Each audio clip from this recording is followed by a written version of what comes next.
Hi అండి, నేను నాగలక్ష్మిని. ఈరోజు పాలకోవ చేసుకున్నామండి.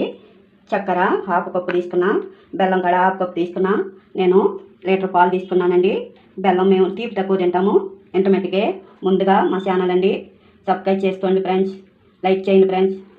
చేసుకున్నామా, పొయ్యి అంటించుకున్నామండి.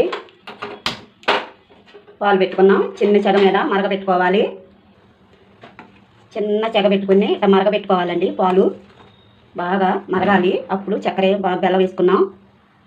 ఇప్పుడండి మనము బెల్లము చక్కెర వేసుకున్నాము. ఇప్పుడు పాలు ఇక్కడ ఉన్నాయి చూడండి, మరిగినవి. ఇప్పుడు చక్కెర వేసుకున్నాము. బెల్లం కడేసేసుకున్నాము. సూపర్ స్వీట్ అండి, చాలా బాగుంటుంది. పాలతో పిల్లలకి ఇట్లా చేసుకుని పెట్టుకోవచ్చు. సూపర్గా ఉంటుంది. మరగనిద్దామండి. ఇదిగండి దగ్గరికి వచ్చింది. నేను ఒక చెక్క నిమ్మకాయ చెక్క పిండుకున్నా, అది వేసుకున్నాము. బాగుంటుంది. కొద్దిగా పిలుపు వేసుకుంటే ఇట్లా తిప్పుకుంటానే ఉండాలండి. దగ్గరికి వచ్చినాక అడిగంటుకోకుండా సూపర్గా ఉంటుందండి, చాలా బాగుంటుంది. దగ్గరికి వచ్చింది, దగ్గరికి వచ్చేసిందండి. అయిపోయినట్టే. చాలా బాగుంటుందండి. ఇట్లా మనం బయట కొనుక్కున్న బదులు ఇట్లా మన ఇంట్లో చేసుకోవచ్చు అండి. పిల్లలకు చేసి పెట్టచ్చు.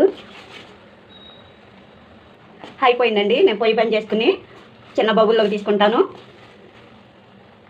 ఇదండి పాలకోవా, చాలా అంటే చాలా బాగుంటుందండి. పిల్లలకి ఇట్లా చేసుకుని పెట్టుకోవచ్చు చక్కగా. ఇదండి చాలా బాగుంటుంది. నేను చెప్పినట్టుగా కొలతలతో వేసుకోండి. సూపర్గా ఉంటుంది. స్వీట్